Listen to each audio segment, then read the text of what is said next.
Kaya mamaya, eto na ang sorpresa ko sa inyo ngayon, mga kaibigan, patungkol dito sa kabuuan ng ating pag-uusapan ngayon at mga pangyayari dyan sa Senado at hagipin na rin natin yung Kamara kasi sila yung nag-transmit ng impeachment case laban dito kay VP Sara at yun nga, kasabay noon itong mga kaganapan sa Senado. Ang ating tinutukoy mga kaibigan na makakasama ngayong umagang ito, walang iba kundi ang ating Attorney Rowena Guanzon. Nasa linya na natin siya. Attorney, good morning! Magandang umaga Good po sa morning iyo. po, Ate Laila at Radyo Agila. Pasensya na absent ako Oo, kasi galing po akong Dumaguete. oo nga po. Kaya ang daming nakami sa inyo, Attorney. Hinggil sa mga bakbakan at maaksyon na mga kaganapan sa Oo, Senado. nakakatakot naman pala ngayon maging senador. Ano yun? Wala na kayong plano na tumakbo doon sa Senado. Ganun ba yun, attorney? May kailangan yata ako ni Pia Cayetano doon para may bodyguard siya. Oo nga. Ay, grabe talaga, no? Sabi ko nga sa ating mga nanunood at nakikinig sa atin ngayon, nalagay talaga Oh, sa alanganin yung seguridad ng mga taong naroroon. Ultimo yung mga mm, kasama namin sa hanap buhay at yung mga ilang oo, senador. grabe. Kasi Mhm. itong lagi nilang pinapasa yung obligasyon kay Senate President Alan Peter. Yes. Sabi nila, bakit na nagagalit yata? Alam nyo, hindi naman lahat ng panahon ay kailangan mang mahinahon. Correct. Ako, naintindihan ko yan si Senate President kasi kilala ko yan sila. Mhm. Ay, kilala ko yan si Pia Cayetano ay kasama ko, kasabay ko sa UP Law. Ah, Eh okay. yan po yung mababait na tao, lalo na tong si Alan Peter. Mhm. Mabait po yan talaga. Mhm. Parang pastor na nga di ba, sa Ate Laila? Oo nga, pansin ko nga eh. But Oh, anyway, sabi niya, galit na galit siya doon sa sinabi niya, we are under attack. Tapos ganyan na itatanong niyo. Mga ganun, attorney eh. oo, tama naman po. Mhm. Itong minsan itong mga reporter, parang halata na bang ano ba, yung may kinikilingan sila. Yan Yun ang lang. problema Mhm. Dapat naggawa kwan lang kayo ng mga facts, wag na yung binibigay nyo yung bias nyo sa mga tanong nyo. So kung Mhm. sinabi niya, you're under attack, ganyan pa mga tanong nyo. Oo Mhm. naman, alam nyo, first time ito nangyari ever. Ay sa tanda kong ito at talagang sinusundan ko yung politika sa Senado. Dati Mhm. pa akong consultant at chief of staff dyan, no? Ni Mhm. Miriam Santiago, consultant, acting chief of staff ako ni Senate President Edgardo Angara, Mhm. naging consultant pa ako ni Senate President Drilon dyan sa Anti-Violence Against Women at Anti-Trafficking in Persons Act. So Yes. marami na po akong karanasan dyan sa Senado. Mhm. Personal point of Mhm. view. Wala pong ganyan na iniisip ng mga senador na mangyari yan sa kanila, ever. Kasi napaka-respetado po ng institusyon ng Senado Di Mhm. ba? Kahit Yes. na general sila, ay pupunta sila doon na respectful kasi yung budget nila nakasalalay doon sa Senado, di ba ba? Pero Opo. itong NBI, lalo Mhm. na si Director Matibag, ay napakalakas siguro ng backer, Ate Oh. Laila. Mhm. Mhm. Bakit naman ganyan siya magsagot-sagot sa mga senador? Mhm. Mhm. Para bagang he is above the rules of the Senate, di Mhm. ba? Kasi Mhm. hindi ka pwedeng, Pumasok. pwede ka nga makontempt dyan kahit NBI director ka di ba? Mhm. Mhm. Yan ang sinasabi ko na bakit na, sagutin na lang ni NBI Director Matibag ang one question, one answer. Yes. Cross-examination. Mhm. Nung nag-attempt kayo mag-serve ng inyong, sabi nyo ay ICC warrant na parang wala namang verification sa Secretary of Justice, Yes. pumunta ba ikaw at ang authorized na at ano yun na official mo kay Mhm. Senate President Soto? Mhm. Yes, 'di ba? Kasi nag-report yung Sergeant at times, 'di ba? Yes, opo. No, yes. Mhm. Pangalawa, may kasama ka ba from the Department of Justice nung sina-attempt yung i-serve yan? No, No. dahil wala naman silang kasama, hindi ba? Yes, Nung opo. dinakip nga nila si President Duterte, may kasamang taga Department of Justice doon kahit Mhm. hindi secretary, di ba? Mhm. Mhm. Oh. So, pangatlo, totoo ba na nung nakita nyo si Bato, si Senator Bato, ay hinabol nyo? Oh, yes. Totoo ba na tinangkan nyo na pigilan siya na makapasok sa session hall? Yes. Yes. Kasi may mga injury si Senator Bato at Laila di ba? Oo, opo. At saka Alangan naman hingal siya na lang hingal. nagbalik-balik nung fingers niya. Ang sakit nun, ha? Oo. Tsaka nadapa talaga Oh, siya batay doon sa CCTV footage na ipinakita, attorney. oo. Mm. Oo. Ngayon, ah, binugbog nyo ba ang isang security personnel ng Office of Sergeant at Arms ng Senado? Yes. Oh, Mm. di ba? Hindi Okay. ko na tatanungin kung bakit Yes or no lang di ba? Opo, oo. Ang, di ba nagdala kayo ng long firearms? Hanggang sa gate ng Senado ay binabantayan nyo ang gate at lahat ng pumapasok at umaalis ay tinitingnan nyo, sine-checkpoint nyo ang mga kotse? Mhm. Yes. Oh, di ba? Oo. Ano naman ang inyong authority sa pag-checkpoint dyan? Yung Senate grounds po ay bawal kayo dyan. Mhm. Mhm. Dahil sila ay may sergeant at arms at mga marines at police na naka-assign dyan. Yes. Yan. Mm. Yan ang mga facts dyan. Mhm. Tapos ngayon, yung pangalawang incident at Laila, di ba yung nagputukan? Yes, yung putukan. Wala daw Nakita NBI ko doon kahit Pero na-realize din na the end of the day, meron palang NBI na nandun, attorney. Bagamat sinasabi, oo. dinideny na wala ni Director. Oo. Sabi ni Batibag, Mm. wala kami doon. Nagsiseminar kami. Yes. Yan, fellowship kami. Nasa Opo. Quezon City kami. Planning Ano conference. po ang ginagawa ng NBI driver doon na nahuli? Mhm. Ano ba sagot niya? Parang hindi official, attorney, na empleyado o ang driver na yan ng NBI, attorney. Bakit daw naka-NBI vest? At sabi sa news, nabasa ko na sabi daw niya, NBI driver siya. Yes. Sabihin, empleyado siya. Pwede namang matrace yan Okay. Meron naman pong record sa Civil Service Commission. Baka pwede yung Civil Service kung nakikinig, verify naman po ninyo. And I'm sure, ma-verify naman yan ng Senate Sergeant at Arms Office. Yes. Oo. Ang tanong po, gabi na po yun Totoo. Anong ginagawa ng mama na yun dun sa GSIS side na nagbabari na siya? Di po ba?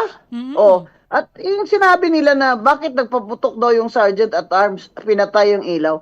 Siyempre, pag ganyan alam na nila that this is a potential, what do you call this, potentially armed yung kabila, siyempre pinatay nila yung ilaw para mas safety ang mga senador at ang mga tao sa loob.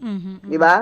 So, yan ang reason bakit pinatay ng ilaw ang sergeant at ang senado pinatay nilang ilaw. Ngayon, ang biniblame ng mga tao, ibang tao diyan na pasalanan pa kayo ni Senate President Cayetano. Bakit daw ang nagpaputok naman pala ay ang sergeant at arms? Ikaw ba kung papasukin yung bahay mo ng taong nakabes? Hindi mo ba paputukan para matakot siya at tumakbo? Ay, grabe kayo. All the more, Senado yan. Correct. Diba? Siyempre, pag nakapasok yun sila, ano kaya nangyari doon? Diba? Kasi sabi nila, by hook or by crook, ang order sa kay Matibag ay kukunin si Bato. Kagaya ng Iture, nung dinakip niya si former President Duterte. By hook or by crook, kahit sino pa ang masaktan. Di ba? So itong version na to, yung attorney. mga ganun, defensive na yon, Ate Laila. Yes, opo. Defensive na yon na moves ng Sergeant at Arms at ng Marines sa loob Kasi papasukin, meron pala. Nakita nyo ba yon, attorney? Yung parang harang doon sa lugar na yon na pwedeng pagka mabutas nila yon, andun na sila sa gusali ng ng Senado. Tama po ba, Attorney? Oh, kasi actually isang building lang 'yan. Yes, oo. GSIS building 'yan eh. Opo, GSIS Hinati, 'di building. ba? Yung nagre-rent ang Senado diyan. Yes, opo. Oo, kaya you can enter, yung binabarina nila at bubutasan Binubutas. nila yun ng plano nila, Mm. makakapasok na sila doon. Oo. Siyempre, nakita na nila yung layout doon. Siyempre, Mm. may kontsaba sila doon sa loob ng GSIS. Ay, Mm. dapat imbestigahan din itong GSIS building manager. Oo, Bakit dahil mo pinayagan yan? Oh, Mhm. Mm. pero mo stealthily. Ibig sabihin, paano ba? Pasikreto na Mhm. ginagawa yan para ah, lusubin ang Senado. Mhm. Natural, magdi-defend naman yung Sergeant at Arms at Marine sa loob ng Senado. Mhm. Siyempre Mm. natural. Ito naman si Matibag. Ah, hindi namin tao yan. Kaninong tao yan? Sinabi ng tao, inutusan daw ni attorney, sino yan, Ate Laila? Yung assistant ni Matibag, may sinabi siya, ang boss ko po si attorney, Matibag. hindi, Yung yung isa isang pang lawyer, attorney. oo. Oo. So ibig sabihin nito, attorney, kasi nabanggit nyo kanina, parang napansin ko lang po ito sa sariling opinion ko, yung binanggit ninyo na pag-aresto kay PRRD, dating Oo. Pangulo, kay Kibuloy. Sino ang naging Oo. bida doon? Si Torres, di ho ba? So ngayon, Oo, ang sino? version na to ngayon, parang NBI ang taga-aresto ngayon, pero pumalpak, ganun po ba yon? Oo, pumalpak. Kasi Hindi. number one, hindi naman verified yung ano nila, doon nga na-disappoint ng mga tao na sa kay Senate President Soto eh. Mm, mm, mm. Alam pala niya eh. Kasi sabi ko nga, nung hindi ko pa alam yung start, ay imposible naman na papasok sila dyan at mag-attempt to serve a warrant, hindi alam ng Senate President. Yun Oh, pala, alam pala ni Senate President Soto. may Ang reason daw coordination. niya, hindi naman daw niya alam na papasok daw si Bato nung araw na yun. Mm, mm. Alam na ng NBI na papasok si Bato nung araw na yun. Oh, so talagang hinarangan. Oo, at saka timing ba na alam nila na boboto rin yung bagong majority ngayon na anti-impeachment, Mm, boboto din sa araw na yon. So, alam nila na papasok si Bato or baka papasok talaga. mm, mm. Yun ang kasi magbibilangan sila, hindi po ba? Yes, Yan. So, opo. yung timing ho, tingnan natin yung malisya, Mhm. no? Tingnan natin yung element ng offense diyan sa timing ba na ginawa nila nung araw na yon na si Mhm. Bato ay papasok para bumoto, para Mhm. manalo si Alan Peter Cayetano as Mhm. Senate President. At para hindi manalo yung against sa impeachment na Mhm. mga senador, 'di ba? Kasi ang Mhm. pakay talaga ni BBM at saka kanyang mga gang ay ma-impeach si VP Sara. Yun ang Mhm. yung kumbaga ay yung prize. Yes, Yan. oo, Yung oo. prize. Mhm. Kaya ang problema pa ho kasi kaya nagagalit yung mga senador kay Matibag. Kung makasagot naman parang cabinet secretary. Kung makasagot, para siyang DILG secretary na para siyang, mas magalang pa sa kanya yung chief of staff yung hepe ng pinaka-director chief ng PNP, si Mhm. Nartates eh. Oo. Grabe, professional talaga, di ba? Kasi PMA yun. Oo, dumating Si din siya dun eh. Matibag, Mm. talagang, ewan ko ba, attorney ba yan si Matibag? Parang attorney, no? Opo. Oo, kasi yung NBI dyan, dapat attorney ka eh. Oh, so dumating siya I think doon. Mhm. under yan siya sa Secretary of Justice, Ate Laila. Opo, opo. Ito naman Secretary of Justice, mapakita ka naman Secretary. Ano ba? Di ba, Nasaan na nga buti pa ba? si Remulla pumunta doon si John Vic Mhm. Oh. Di ba, parang sabi ni John Vic, wala kaming pinapa-aresto dito. I Yes. came here to protect the senators. Oh. Mhm. Di ba, kasi kahit ano pang sabihin nyo kay John Vic, sa totoo lang, gwapo si John Vic.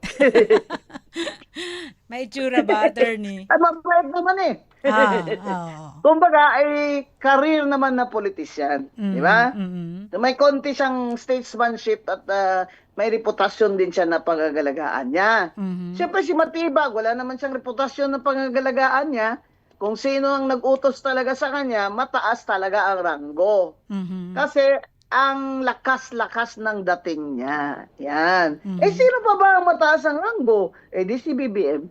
Pero walang kinalaman ang gobyerno sa mga pangyayari sa Senado ayon sa Pangulo nung naglabas siya ng kanyang statement at agad na paiimbestigahan ang mga kaganapang yan, attorney. Sabi niya yon. Alam mo Mhm. naman si BBM, may binabasa lang na script yan. Hawak ko ang script, hawak ko ang script. Ganyan si BBM eh. Kaya kung Yes. di ako Oo. naniniwala dyan natin, Laila, napakasinungaling. Eh, Mr. President BBM, yan Mhm. si Matibag, director lang ranggo niyan ha. Mhm. Bureau lang yung NBI. Mhm. Lagot kayo sa sunod na budget cycle, yari kayo dyan sa budget hearings ng Senado. Hmm. Mhm. Mhm. Kung baka mag 1 peso na lang yung budget mo dyan next year. Wala silang Di ba? magagamit. Ay, Oo, nako. eh, sino naman nakautos kay Matibag na Mhm. ganyan, napakalakas ng loob niya, Ah. kung hindi ang presidente, na idaan man niya sa Secretary of Justice, si BBM pa rin. Mhm. Kagaya nun kay Digong. Di ba? Mhm. Sabi niya rin kay Duterte, Mhm. I will not, hindi ko siya ipaparesto, at chuchuchu, Mhm. sovereignty ng bansa natin. Mhm. Eh, pinaresto niya rin eh. Oo. Iba doon sa sinasabi, no? Oo, ibig sabihin, sinungaling siya. Mhm. Kaya ako, hindi ako niwala dyan na wala siyang galaw dyan. Mhm. Eh, it shows his hand. Because Matibag, hindi yan, bakit ganyan lakas ng loob ni Matibag? Mhm. Diba? Mhm. Parang pinalitan talaga yung NBI director para si Matibag talaga na, astig talaga si Matibag eh, diba? Pag sumagot eh, parang presidente na rin eh. Ako Siyempre, ngayon, sagutin nyo. awa. Yan bang tao dyan na nag-attempt mag-drill ng butas at may baril pa siya nadala Mhm. ay NBI employee nyo o hindi? Oh, sinasabi sa news, umamin na yung mama na siya ay driver ng NBI at Mhm. tinutusan siya ni attorney na mataas din ang ranggo dyan Mhm. na sa ilalim ng opisina ni Director Matibag. Oh, yan facts lang yan ha. Hindi Mhm. tayo gumagawa ng fake news dito. Opo, opo. Inamin na nung tao eh. Mhm. Oh, ano ngayon, ano yan ngayon? 'Di ba conspiracy yan? Kasi yung baba ng ranggo, Mhm. inutusan siya ni Attorney So dapat pati yung attorney na yon na Paharapin. assistant ni Director Matibag ay Mhm. ihabla din ng Senado through the Sergeant at Arms. Di ba? Mhm. Ino mo yun, may lulusubin mo yung, hindi naman robbery yun. Mhm. Hindi yun Mhm. robbery kasi, ano Oo. naman ang paka niya nakawin doon, di ba? Mhm. Mhm. Hindi So, robbery yun. anong aasahan natin ngayon, attorney, sa mga pangyayari sa Senado? Usap-usapan tayo ngayon maging sa iba't ibang bansa dahil sa sitwasyon doon sa Senado. Matutuloy Nakakahiya na ba? talaga. Oo, O ang matutuloy baba, ba? bagsak na naman ang stock market, Ate Laila. Nako. Di ba? Kasi palagi pag may political instability, bagsak stock market. Sinong Alam nyo, yan kawawa? ang problema talaga kay Mhm. BBM eh. Very divisive siya na presidente. Very divisive. Mhm. Kumbaga ay lahat na lang ay politika ang pangyayari, walang ekonomiyang magandang pangyayari. Mhm. Divisive, the most divisive president. Okay, so anong aasahan natin? Ngayong na-transmit naman yung impeachment case sa attorney. Sa Kung Lunes ako, yata, anong oo, mangyayari ay na dito? kung nababasa ko naman yung hindi ko alam kung tama ako, pero ang pinaka reasonable na gagawin ni Senate President Cayetano ay set niya na agad for hearing yan. Mhm. No na, mag-pre-trial na kayo. Sige, magmarkahan na kayo ng ebidensya nyo. Di ba? Bilisan natin to. O, continuous trial. Ganyan. O, di ba? Mhm. Kasi iniisip pa nung minority, sina Senator Ping Lacson, Mhm. na makukuha pa nila balik si Loren, kaya tampu-tampururot siya kay Loren. Sabi niya, Matindi nga po tatampo yun eh. ako. Oo. Akong katsada sa piling ng iba. Yan na, Ate Laila, ang theme song ngayon ni Senator Ping Lacson. Yun na ba? Sama na nga ng loob nila, 'di ba, doon sa speech nila, attorney. Talagang Oo. nagulat sila doon sa paglipat na Senadora Loren Legarda. Bakit naman po sila magugulat kung ako din naman si Loren? Binabanatan niyo yung anak ko eh. Yun lang. Bakit ako sasama sa inyo? You have drawn the line eh. Di nagkalinyahan na tayo o ano, di ba? Total naman, mananalo naman yan si Loren, tatakbo eh. Tatakbo kahit sa partido, mananalo naman si Loren, very popular, very hardworking, siya lang sa climate change, siya lang sa environment, sa culture. Kung wala yan si Loren, zero na yung mga environmental natin na mga batas dyan eh. Mga climate change, mga ano. At least meron siya mismo, kakatutok siya doon at very popular siya. Tumutulong naman eh. Siguro sabi ni Loren, binabanatan niyo yung anak ko tapos gusto niyo sa inyo pa rin ako. Ang balita ko pala, Ate Laila, ito ha. Yes, Secret. attorney. Nawala kayo, attorney. Naka-off yung camera ninyo. Ito kasi may mga tumatawag na fans, ano ba? Huwag niyo muna akong tawagan. Nawala tuloy sa camera Nagradyo sa ako dito attorney. Oo. Ala, sayang. Pero yung boses Ayan, niyo, ayan. naririnig ko pa rin, attorney. Naririnig ko pa rin. Ayan. Ayan, Pwede na ba okay yan? na. Nakita na namin kayo. Yes, go ahead. Ako, ito naman.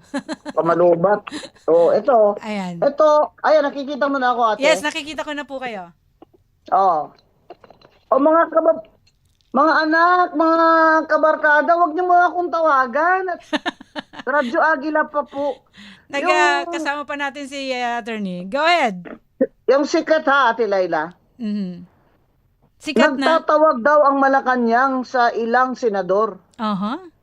Na pag hindi kayo bumaligtad, kakasuhan namin kayo. Naku! Ay. Sino, attorney, ang posibleng mangyari o posibleng bumaliktad? Meron pa ba sa ganitong nangyayari ngayon? Akala nila si Loren babaligtad. Kaya meron silang mga tampo-tampo. Nako. Ganyan. Bakit naman babaligtad si Villar? Kinasuhan nyo na nga eh. Yun Diba? lang. Kaso na nga yung dalawang magkapatid. Ba't pa sila? Total, marami naman silang pera. O sige, laban, fight. Hanggang Supreme Court, di ba? Oo, kung ano yung totoo. Ako rin naman kung kapatid nila ako sasabihin ko talaga tinatakot tayo ng mga ito may husgado naman, di ba? Di fight tayo sa husgado. Bakit?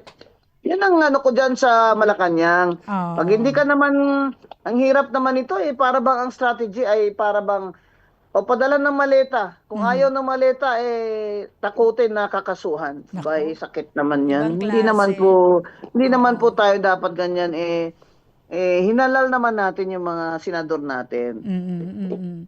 Ay, nako. So, kaya talaga, Ate Laila, kaya itong very divisive na style ni BBM ay hindi maganda ito para sa ating bayan. So, posible pa ba, attorney, na magkaroon ng pagbabago sa leadership ngayon ng Senado kung may mga ganyang nangyayari? Palagay ko hindi na kasi nasaktan na sila lalo Lalo na nung nilulusob sila. Yes, naman hindi na magigibin yan. Si Robin nga, pumapalag na, kabait naman yan. Alam niyo, bait niyang Robin na yan. Maliban sa gwapo mabait. Kaya pala nanalo.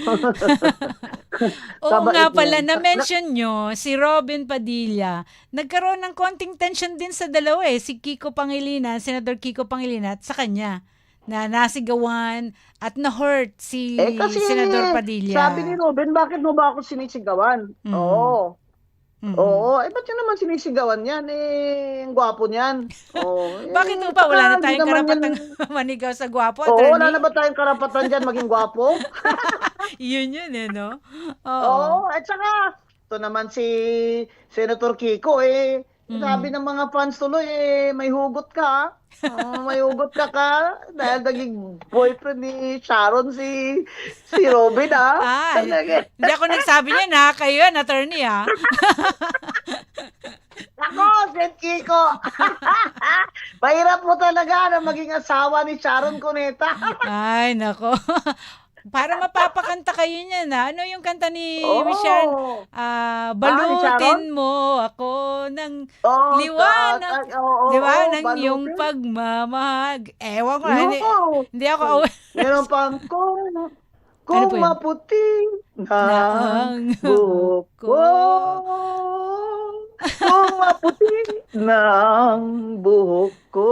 Galing pala ni attorney kumanta. Oo Lupa nga. kayo sa amin, Ate Laila. Oh, meron pa kaming ano dito. Singing contest portion. Oo nga. Ate Laila, Yes. ako'y pupunta pa ng doktor. Okay. Kaya sign off na muna ako. Okay, sige. Thank you so much, Opo. attorney Guanzon. Okay. Maraming Ate Laila, salamat Radyo sa inyo. Aguila. See you next Tuesday week. Po. Salamat. Okay. Opo, Okay. Tuesday po. Okay. Opo. Maraming salamat. Attorney Guruena Guanzon po, ang inyong lingkod sa Radyo Aguila. Kayo ay nakikinig sa UP Usapang Pagbabago. Alright, babalik po tayo mga kaibigan. Sandali lamang. Narito muna ang ilang mahalagang paalala.